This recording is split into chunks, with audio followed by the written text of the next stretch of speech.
এজন্য বৃদ্ধ বাবা ও যুবক ভাই, কোন সময় কার মৃত্যু হয়ে যায় কেউ তো বলতেও পারবো না, গ্যারান্টিও দিতে পারবো না রে বাবা।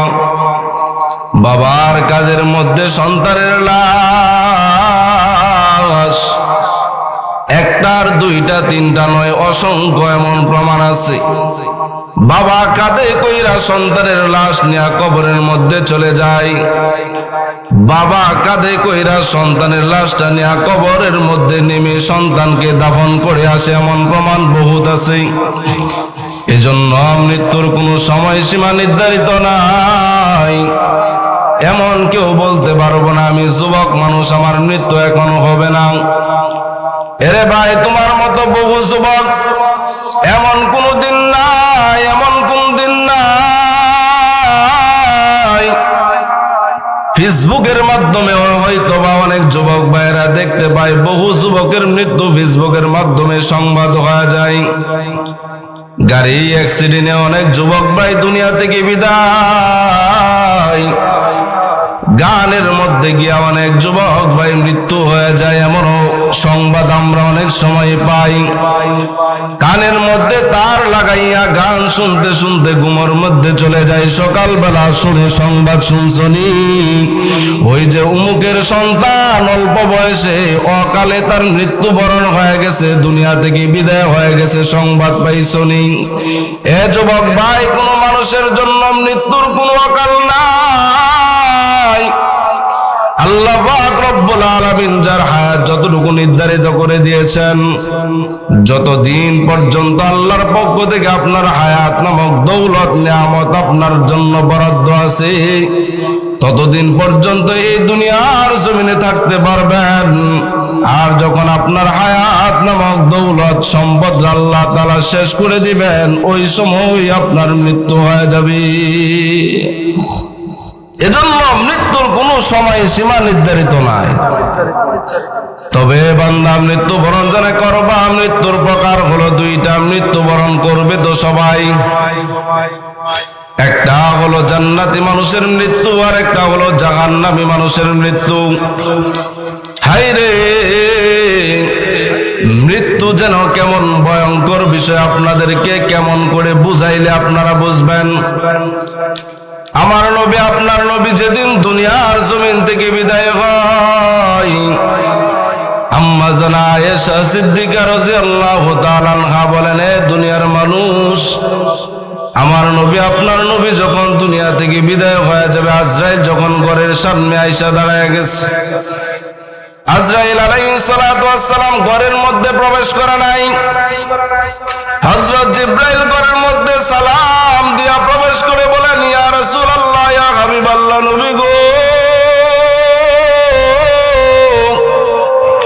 প্রতিবার আমি আপনার কাছে আসি, একবার আর দুইবার তিনবার নয়, আমি অনেক নবী রাসূলের কাছে আসছি, কারো কাছে 3 বার আসছি, কারো কাছে 12 বার, কারো কাছে 8 বার, কারো কাছে আমি 10 বার আগমন করলাম। আর আমি আপনার জীবদ্দশায় দুনিয়ার মধ্যে আপনাকে আল্লাহ তাআলা যখন নবুয়ত প্রাপ্ত করলেন, নবুয়তের দায়িত্ব যখন দিয়া দিলেন, ইয়া রাসূলুল্লাহ, ইয়া হাবিবাল্লাহ, নবী আমার,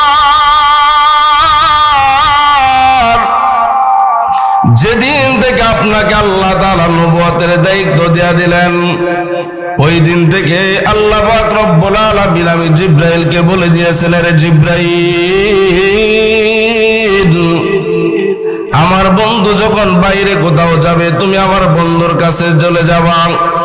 আমার বন্ধু যখন ঘরের মধ্যে থাকবে, তুমি আমার বন্ধুর কাছে চলে যাবা। আমি অসংখ্য অগণিত বার দুনিয়ার জমিনে আগমন করলাম, সবচাইতে বেশি আগমন করছি যার কাছে 24,000 বার, এটা হলো আপনি মুহাম্মদুর রাসূলুল্লাহ সাল্লাল্লাহু আলাইহি ওয়াসাল্লাম। সবচাইতে বেশি যার কাছে আমি আগমন করছি, এটা হলো আপনি। ইয়া রাসূলুল্লাহ, ইয়া হাবিবাল্লাহ, নবী আমার, আমি অসংখ্য অগণিত বার আপনার কাছে আগমন করলাম গো নবী, কিন্তু আজকে এমন একজন ফেরেশতা নিয়ে আপনার কাছে আসলাম, যে ফেরেশতা ইতিপূর্বে আর কোনদিন আপনার কাছে আসে নাই, কোনদিন আপনার কাছে আসে নাই। ইয়া রাসূলুল্লাহ, ইয়া হাবিবাল্লাহ, নবী গো, আপনি যদি অনুমতি দেন, আপনি যদি অর্ডার করেন, ওই আজরাইল আপনার ঘরের মধ্যে প্রবেশ করবে। আর যদি আপনি অনুমতি না দেন, ওখান থেকে সে ফিরে চলে যাবে, কোনো সমস্যা নাই। এই কথা বলার পর আমার নবী, আপনার নবী অসুস্থ শরীর নিয়ে আস্তে আস্তে করে মাথাটা উঠাইয়া জিব্রাইলকে বলতেছেন, আজরাইলকে বলো ঘরের মধ্যে প্রবেশ করার জন্য।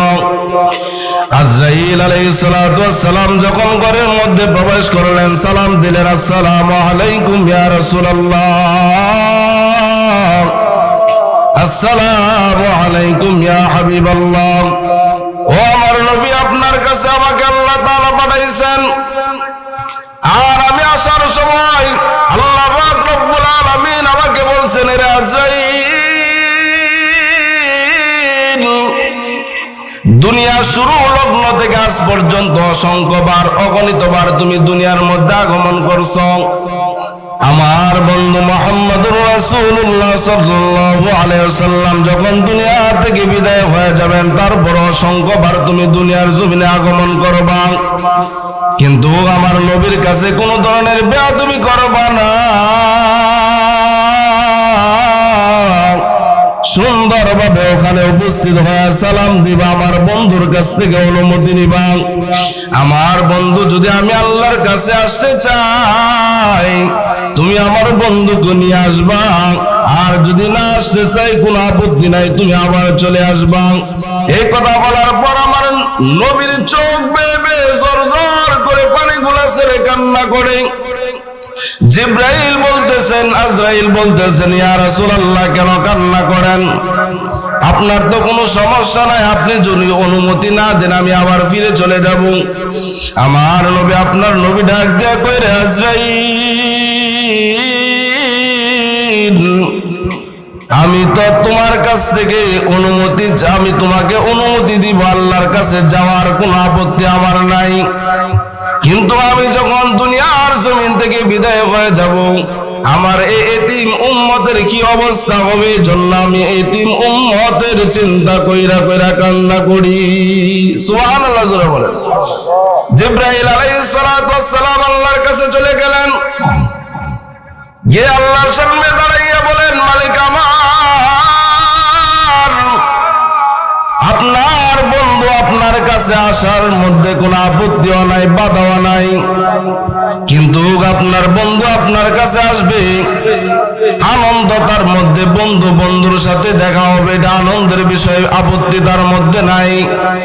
কিন্তু আপনার বন্ধু বলতেছেন, যখন তিনি দুনিয়া থেকে চলে আসবে, তার এতিম উম্মতের কি উপায় হবে গো, তার এতিম উম্মতের কি অবস্থা হবে, এটা শোনার জন্য তিনি চাইতেছেন। আল্লাহ পাক রব্বুল আলামিন ডাক দেয়া কয়, জিব্রাইল যাও, আমার বন্ধুরে সংবাদ শোনায় দিয়ে আসো, আমার বন্ধুরে সংবাদ শোনায় দিয়ে আসো। আমার বন্ধু যখন আমার কাছে চলে আসবে, কিয়ামত পর্যন্ত আমার যত বন্ধুর উম্মত দুনিয়ার মধ্যে আগমন করবে, সমস্ত উম্মতের দায়ভার আমি আল্লাহ নিয়ে নিলাম, সমস্ত উম্মতের দায়ভার আমি আল্লাহ তাআলা নিয়ে নিলাম। মৃত্যুর সময় আমার নবী আপনার চিন্তা আর আমার চিন্তায় ব্যস্ত। যখন আমার নবীকে সংবাদ শোনানো হলো, বলতেছেন, আপনি ঠিক আছে, কোনো সমস্যা নাই, আমি আল্লাহর কাছে যাওয়ার জন্য প্রস্তুত হয়ে গেলাম। যেই বিষয়টা বোঝানোর জন্য এই ছোট্ট ঘটনা আপনাদের সামনে আমি উপস্থিত করলাম। আমার নবী, আপনার নবীর শরীরের মধ্যে সাধারণ আমাদের মতো শক্তি এমন ছিল না রে যুবক ভাই, বৃদ্ধ বাবা ও পর্দানিসীন মা, ভালো করে শোনো। জান্নাতি মানুষের মৃত্যু বন্ধু বন্ধুর কাছে চলে যাবে, তারপরে কেমন অবস্থা হয়েছে? আম্মা জানা আয়েশা সিদ্দিকা রাদিয়াল্লাহু তাআলা আনহা বলেন, ও দুনিয়ার মানুষ, যখন আমি আমার নবীর পাশে বসা এমন অবস্থায় আজরাইল যখন আগমন করলেন, আমার নবীর যখন রূহটা কবজ করার জন্য আজরাইল আলাইহিস সালাতু ওয়াস সালাম তার কাছে উপস্থিত হয়ে গেলেন, আমি তাকাইয়া তাকাইয়া দেখতেছি আমার নবীর এমন কোন শরীরের রুম নাই যে শরীরের রুমের প্রত্যেকটা রুমের গোড়ায় গোড়ায় ঘাম বের হচ্ছে না। এমন অবস্থা, আমার নবী যখন দুনিয়া থেকে বিদায় হয়ে যাবে এরপরে তার শরীর দিয়ে আর ঘাম বের হচ্ছে, অবস্থা এমন হয়ে গেছে। আমাদের মধ্যে তো মৃত্যুর চিন্তাই নাই, জবানে বলি মৃত্যুবরণ করুন, কলবের মধ্যে মৃত্যুর ভয়